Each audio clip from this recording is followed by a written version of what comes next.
Este vídeo possui caráter educativo, histórico e opinativo. O objetivo não é atacar pessoas, partidos ou eleitores, mas apresentar fatos históricos e reflexões pessoais sobre a história política do Brasil. Você não precisa concordar com as opiniões apresentadas nesse vídeo. A República foi proclamada sem conhecimento do povo brasileiro. 89. O ano em que o Brasil deixou de ser um império. O imperador foi expulso. A monarquia acabou. E uma nova era começou. Mais de 100 anos depois, a maioria dos brasileiros ainda não conhece a própria história. Hoje, o Brasil discute política todos os dias. Brigas na internet, defende partido, defende político. Mas quase ninguém conhece profundamente a história do próprio país. E quanto mais eu comecei a estudar história, mais eu comecei a me perguntar se o Brasil realmente melhorou depois da República. Para entender isso, a gente precisa voltar muito tempo, muito antes da República, muito antes da independência, muito antes do Império. 1500. Pedro Álvares Cabral chega ao território que futuramente seria chamado de Brasil.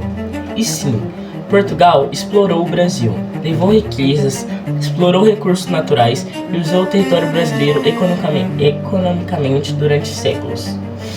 Mas uma coisa que eu percebo hoje, que muita gente mistura completamente personagens históricos diferentes. Pedro Álvares Cabral, Dom Pedro I, Dom Pedro II, a família imperial, como se tudo fosse exatamente a mesma coisa, mas não é. Durante séculos, o Brasil foi uma colônia de Portugal. A economia girava em torno da exploração. Primeiro o açúcar, depois o ouro, mais tarde o café. E junto disso, veio uma das maiores crueldades da história humana, a escravidão. E eu quero deixar uma coisa bem clara nesse vídeo. Defender a monarquia não significa defender a escravidão. E muita gente hoje mistura essas duas coisas automaticamente. Milhões de pessoas sofreram, foram arrancadas de suas famílias, perderam suas vidas, foram tratadas como mercadoria. E isso foi uma das maiores manchas da história da humanidade. Mas enquanto tudo isso acontecia, o Brasil deixava lentamente de ser apenas uma colônia e começava a criar sua própria identidade. Então, acontece algo que muda completamente a história do Brasil. 1808. A família real portuguesa veio para o Brasil, e isso mudou completamente o país. Pela primeira vez, o Brasil deixava de ser apenas uma colônia distante. E essa parte da história quase nunca é explicada direito. Porque foi neste momento que o Brasil começou a crescer de verdade.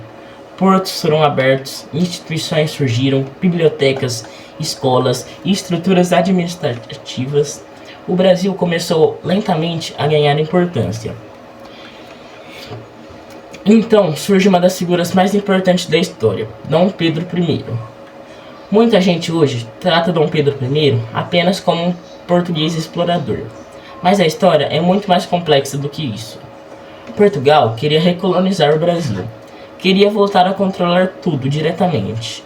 Mas o Brasil já não era mais o mesmo. O território brasileiro já começava a criar uma identidade própria. Militares, elite, grupos políticos começavam a defender mais autonomia. Então chegamos em 1822. Dom Pedro declarou a independência do Brasil.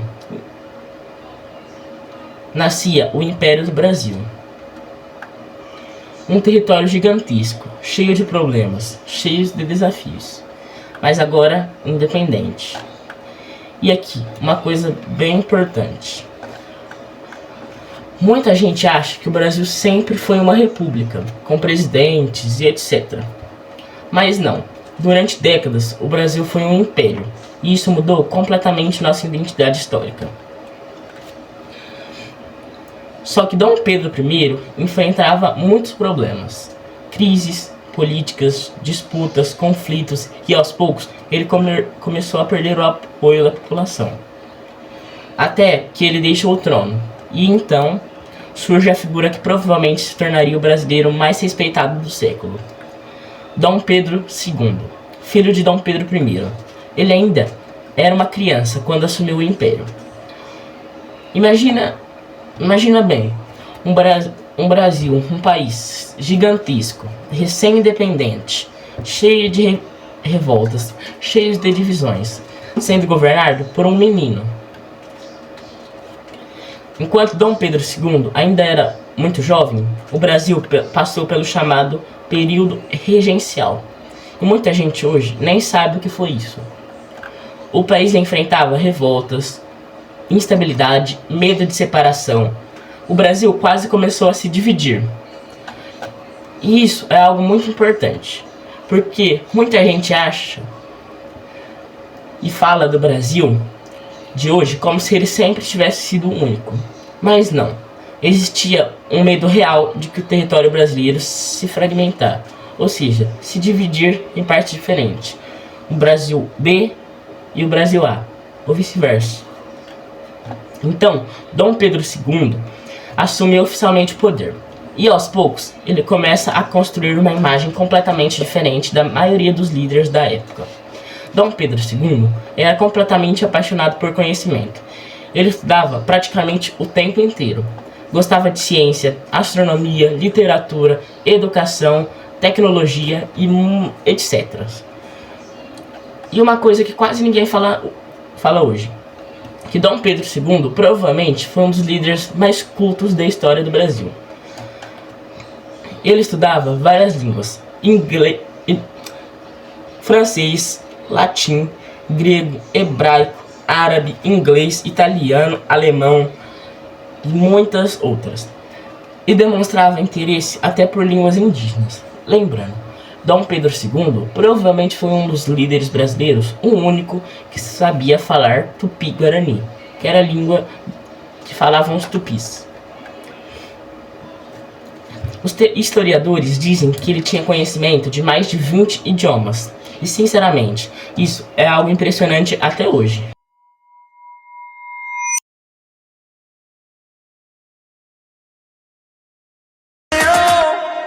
Fearless.